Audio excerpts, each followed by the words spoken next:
So welcome. ये mechanics का problem है एक, काइनेटिक्स का। तो कुछ इस तरीके से है कि a motorized drum turns clockwise, so this is the drum which is turning clockwise like this. So क्या कर रहा है वो,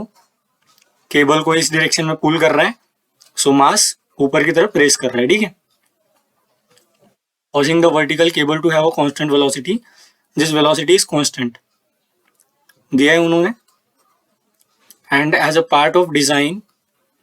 of this system, determine the tension T. Suppose T is a tension in the cable like this, so we need to determine the tension. तो ये inextensible है ऐसा मान रहे हैं हम, तो tension will be same everywhere. और पुली के मासेस वगैरह भी नेग्लेक्ट करना है हमें, तो जब हम इक्वेशन अप्लाई करेंगे तो मासेस वगैरह पिक्चर में नहीं आएंगे पुली के, ये जो भी है, ठीक है। तो सबसे पहले क्या करना पड़ेगा हमें, तो सपोज ये हमारा डेटम है, तो यहाँ से हम कोऑर्डिनेट मेजर कर रहे हैं डाउनवर्ड डायरेक्शन में। तो जो ड्रम के लिए है हम डिस्प्लेसमेंट मान लेते हैं से एस एट एनी इंस्टेंट, और मास के लिए डिस्प्लेसमेंट मान लेते हैं हम at any instant T is Y, वो उन्होंने दे के रखा है। तो ये प्रॉब्लम कितने पार्ट में डिवाइडेड है, पहले हमें वाई और एस को रिलेट करना पड़ेगा, ठीक है। तो उससे क्या होगा, मतलब y को s के टर्म में रिलेट करेंगे तो y डॉट को v के टर्म में रिलेट करेंगे तो हमें y डबल डॉट मिल जाएगा। तो y डबल डॉट मिला तो मतलब क्या मिला, इस मास का एक्सेलरेशन मिल गया, ठीक है। तो जब इस मास का एक्सेलरेशन मिल गया हमें, तो हम क्या कर सकते हैं, न्यूटन्स लॉ अप्लाई कर सकते हैं। और फाइनली ये जो टेंशन निकालना है यहाँ पर, तो न्यूटन लॉ अप्लाई करके हम टेंशन निकाल सकते हैं, ठीक है। तो सबसे पहला स्टेप क्या होगा हमें, कि कंस्ट्रेंट इक्वेशन का यूज करके डिस्प्लेसमेंट को रिलेट करना, बाद में वहां से एक्सेलरेशन निकालना। तो ये होगी हमारी फर्स्ट स्टेप। करते हैं हम। तो इसके लिए क्या होगा, मतलब ये इनएक्सटेंसिबल है जो भी केबल है, तो टोटल लेंथ क्या होगी उसकी कांस्टेंट। तो ये वाली लेंथ क्या हो जाएगी, suppose this length, this is B, तो ये मिड पॉइंट से ये होगा B, this is B and this is Y. So this is as per Pythagoras theorem it is b square plus y square, it is also b square plus y square। और ये पुली का dia तो constant है, ये जो इतना part होगा यहाँ पर होगा sum pi into D. Similarly यहाँ पर जो इतना पार्ट होगा it is also sum pi into D. और यहाँ से यहाँ तक जो डिस्टेंस है it is nothing but equal to S at any instant. तो ये जो केबल की लेंथ हो जाएगी, that is length of cable is nothing but equal to 2 times under root of B square plus Y square plus pi d into pi d is 2 pi d which is nothing but constant and plus s ये इसका drum का displacement, मतलब ये cable ये कितने rate से नीचे आ रहा है, मतलब इंस्टेंटेनियस पोजीशन क्या होगी वो s से डिटरमाइन होगी, ठीक है। तो ये लेंथ हो जाएगी, और लेंथ क्या है, total constant, because cable is inextensible. तो अगर हम इसको डिफरेंशिएट करेंगे तो ये भी क्या है, कांस्टेंट है। तो फाइनली क्या आ जाएगा, it is B square plus Y square plus S is equal to constant. So it is constant. Then एक बार डिफरेंशिएट करेंगे इसको तो क्या आ जाएगा, ये 2 टाइम्स इसका डिफरेंशिएशन क्या होता है, रूट एक्स का differentiation is 1/2 root of B square plus Y square. We are differentiating it with respect to time. तो पहले इसको डिफरेंशिएट करेंगे तो इसका रूट एक्स आएगा, फिर अंदर डिफरेंशिएट करेंगे तो बी स्क्वायर का डिफरेंशिएशन कॉन्स्टेंट और वाई स्क्वायर का differentiation 2y into Y dot, क्योंकि we are differentiating with respect to time. Y square का डिफरेंशिएशन इज 2y और y का differentiation with respect to time is y dot. तो ये आ गया इसका डिफरेंशिएशन प्लस इसका डिफरेंशिएशन इज s डॉट, और s डॉट की वैल्यू क्या दी है v, और उसकी डायरेक्शन भी नीचे है और s की डायरेक्शन भी नीचे है, तो s डॉट को v पुट कर देंगे हम, तो इट इज इक्वल टू 0, ठीक है। तो ये आ गया हमारा रिलेशन। देन फाइनली हमें क्या करना है, v is equal to -2 times y dot upon under root of B square plus Y square. अभी हम वापस से डिफरेंशिएट करेंगे, दैट इज dv/dt, और उन्होंने बोला है कि v कांस्टेंट है तो ये तो 0 आ जाएगा। एंड इधर साइड क्या आ जाएगी, 0 इज इक्वल टू -2 टाइम्स, ये ऊपर मतलब ऊपर भी y का फंक्शन है नीचे भी y का फंक्शन है, तो यहाँ पर वो जो डिवीजन वाला रूल लगेगा डेरिवेटिव का, तो नीचे वाला term as it is B square plus Y square, ऊपर वाले को डिफरेंशिएट करेंगे तो इसका डिफरेंशिएशन क्या आएगा, तो यहाँ पर एक बार और प्रोडक्ट रूल लगेगा, तो ये क्या आएगा, it is Y Y double dot, इसको कांस्टेंट रखा, इसका डिफरेंशिएशन किया तो वाई डबल डॉट, फिर इसको कांस्टेंट रखा और इसका डिफरेंशिएट किया तो Y dot into Y dot, that is Y dot का स्क्वायर। तो ये तो हो गया फर्स्ट, एंड देन इसको कांस्टेंट रखा था, इसको डिफरेंशिएट किया, अभी बाद में वाई डॉट को कांस्टेंट रखेंगे और इसको डिफरेंशिएट करेंगे तो इसका डिफरेंशिएशन क्या आएगा, वन मतलब रूट एक्स का डिफरेंशिएशन, रूट वाई का differentiation is two root X, that is B square plus Y square, मतलब कोई भी फंक्शन है रूट में उसका डेरिवेटिव आएगा ये, फिर अंदर वाले को डिफरेंशिएट करेंगे तो उसका आ जाएगा टू टाइम्स वाई, और वाई स्क्वायर का टू वाई आ गया, देन वाई को डिफरेंशिएट करेंगे तो वो आ जाएगा वाई डॉट। ठीक है, आई होप क्लियर हुआ होगा, सिंपल है, that is u by v, product rule लगाना है d by D T of, तो ये क्या आ जाएगा u d by D T of v, sorry ये पता होगा आपको रूल, 12वीं में पढ़ते हैं सब, तो it is v times d u by d t minus u times d v by d t and it is v square, तो it will be b square plus Y square का whole square. ठीक है, तो ये rule है division वाला, ये हमने यहाँ पे अप्लाई किया, v कांस्टेंट है इसलिए उसका डेरिवेटिव 0 आ गया टाइम के साथ, और इस साइड का डिफरेंशिएशन ये आ गया, तो अभी हम इसको सिंप्लीफाई करेंगे तो क्या आ जाएगा, ये थोड़ा अच्छे से लिखता हूँ मैं, तो ये -2 इधर चले जाएगा, तो it will come out as B square plus Y square under root of Y Y double dot plus Y dot का whole square minus Y Y dot whole square times under root of B square plus Y square upon under root of B square plus Y square का whole square is equal to 0। ठीक है ना, ये 0 के बराबर था, तो अभी सो इसको इससे मल्टीप्लाई कर देंगे तो ये आ जाएगा B square plus Y square times Y Y double dot plus Y dot का square minus Y Y dot whole square upon ये B square plus Y square, ये वाला नीचे आ गया and it is B square plus Y square, इसका square करेंगे तो ये आ जाएगा it is equal to 0।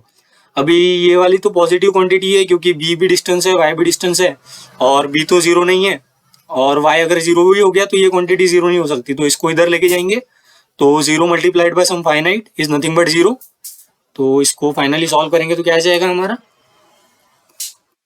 It is से B square Y square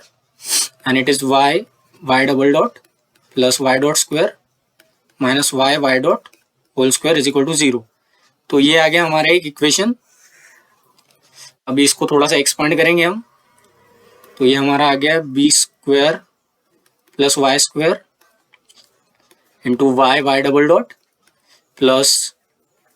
Y square times Y dot square है ये, it is equal to B square plus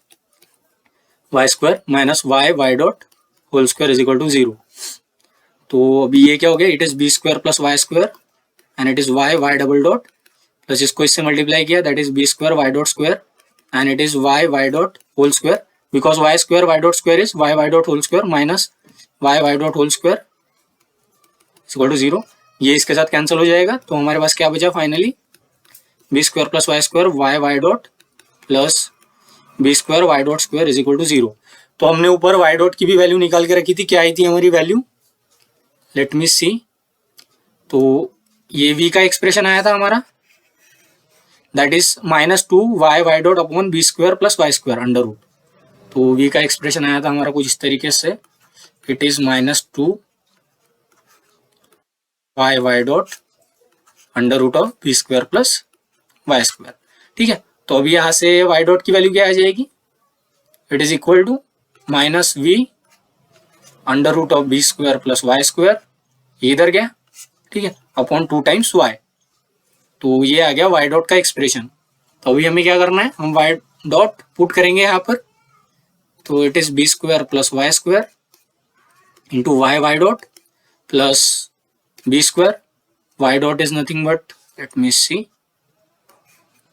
तो -v times B square plus Y square 2y it's whole square तो ये minus minus plus हो जाएगा, minus minus का whole square plus हो जाएगा, it is Y Y double dot plus B square V square and it is Y square plus B square,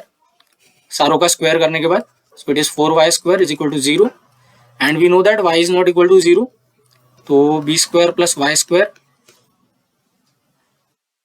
basically इसको हम इधर ले जाते हैं तो ये क्या आ जाएगा Y Y double dot is equal to minus B square V square Y square plus B square upon 4y square, तो y double dot will be equal to ये इसके साथ कैंसिल हो गया, तो it is minus B square V square upon 4 times Y cube, तो ये आ गया मास का एक्सेलरेशन। तो नेगेटिव साइन क्या इंडिकेट कर रहा है, हमने जो हमारा ऐसा मास था यहाँ पे लटका पुली से, ठीक है, से दिस इज m, तो हमने y क्या माना था नीचे की तरफ, मतलब क्या मान रहे थे हम कि एक्सेलरेशन नीचे की तरफ है, मतलब y कोऑर्डिनेट नीचे की तरफ माना था ना हमने कंस्टेंट इक्वेशन लिखते समय, तो क्या मान रहे थे हम कि एक्सेलरेशन नीचे की तरफ है, तो लेकिन ये व्हाट वी से नेगेटिव आ रहा है, तो नेगेटिव आ रहा है तो उसका क्या मतलब है ये ऊपर की तरफ एक्सेलरेट हो रहा है, और ये समझ में भी आ रहा है कि जैसे डायग्राम से दिख रहा होगा हमें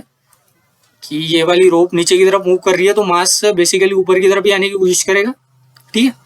तो क्लियर है ये, तो हमारा क्या आ गया एक्सेलरेशन आ गया। अभी हमें सिंपल न्यूटन लॉ लगाना है यहाँ पर, एफबीडी बनाकर मास की और टेंशन कैलकुलेट करना है, तो क्या आ जाएगा, this is m, it is accelerating upward, so mass into acceleration is like this and it is mass into y double dot, और हमने उसकी सेंस स्पेसिफाई कर दी, तो यहाँ पर अभी नेगेटिव साइन लेने की जरूरत नहीं पड़ेगी क्योंकि हमने नीचे मान के किया था तो नेगेटिव साइन आया ना, और नेगेटिव साइन क्या बता रहा है ऊपर की तरफ है, और हमने ऊपर की तरफ मान लिया तो यहाँ पर सिर्फ मैग्नीट्यूड रखेंगे, तो mg is acting downward and tension, suppose this is tension t, this is t, this is angle theta, this is also theta, so it is equal to 2 times cos of theta, सही है ना, इधर T cos theta इधर T cos theta, तो net क्या हो जाएगा 2 times T cos theta, तो हम नीचे एफ बी डी बना लेते हैं इसकी, it is M M G, it is 2 times T cos of theta